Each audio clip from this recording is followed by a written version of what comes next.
Good day mga ka-agri.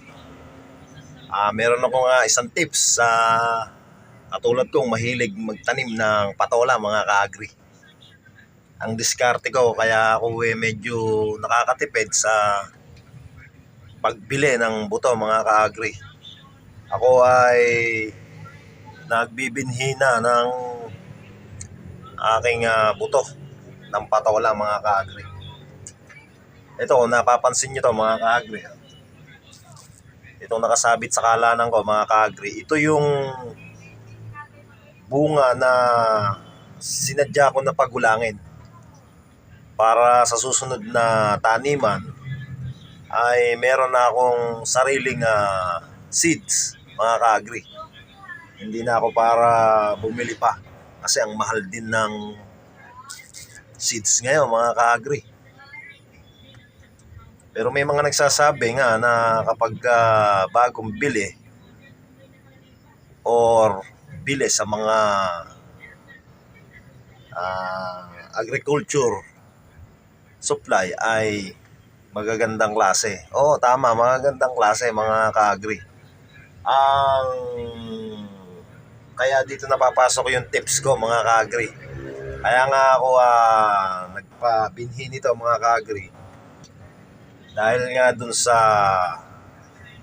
kailangan natin medyo makamenos dahil nga sa sobrang mahal ng mga bilihin ngayon mga ka-agri. Ang mahal na ng mga gamit natin na pangalaga sa ating mga halaman mga ka-agri. Para medyo makamenos, ganito nga ang gagawin mga ka-agri. Magbibinhi na tayo. Hindi ko mo F2 na mga ka-agri yung ating bini ay hindi na maganda ang kalalabasan. Subok ko na to mga ka-agri. Hindi ko mo F2, F3 kahit F10 pa yan ay maganda. Nakadepende naman yan sa ating pag-aalaga mga ka-agri. Kailangan talaga nasa tama ang pag-aalaga mga ka-agri. Ito mga ka-agri, kung mapapansin nyo, ganda laki. Diba? Marami na tong laman mga ka-agri. Siguro mga buto nito, pinaka mahina nito, baka nasa mga 200 pieces to. Yung good nito. Pero meron din tong mga reject, yung mga payat na akala mo pipis. Pero pinipili ko lang yung mga ka-agri, yung mga busog, yung talagang medyo mataba, yung pagkabuto niya. Yun ang aking pinipili para itanim mga ka-agri. Hindi yan, sa totoo lang mga ka-agri, ang tagal na. Nung unang-una akong bumili niya, siguro baka mga ilang taon na to Paulit-ulit lang. Nakadepende nga yan sa pag-aalaga mga ka-agri. Hindi ko mo bagong bili yung buto nyo na F1, maganda na. Nakadepende pa rin yan sa atin o sa inyo, sa pag-aalaga mga ka-agri. Kailangan talaga nasa tamang pag-aalaga. Kaya yung pag-aalaga nito mga ka-agri ay ituturo ko din kung paano ko ito ibinibinhi mga ka-agri.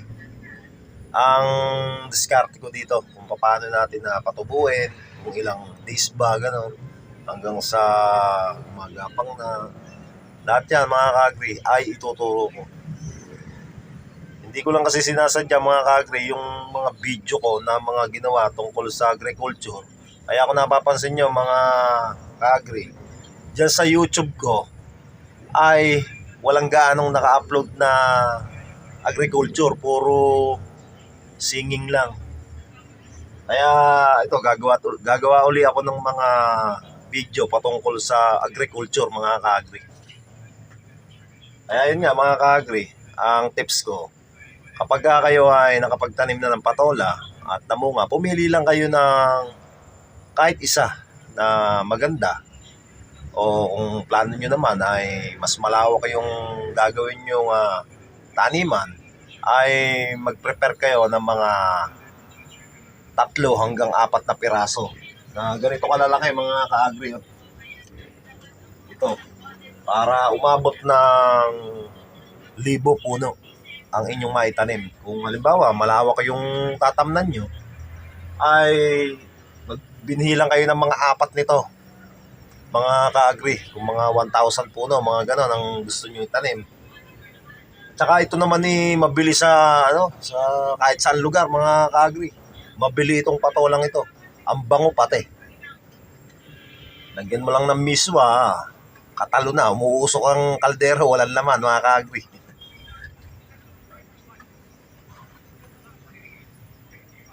Kaya malaki ang mamemenos, mga ka-agri. Hindi tayo palagi bili ng bili.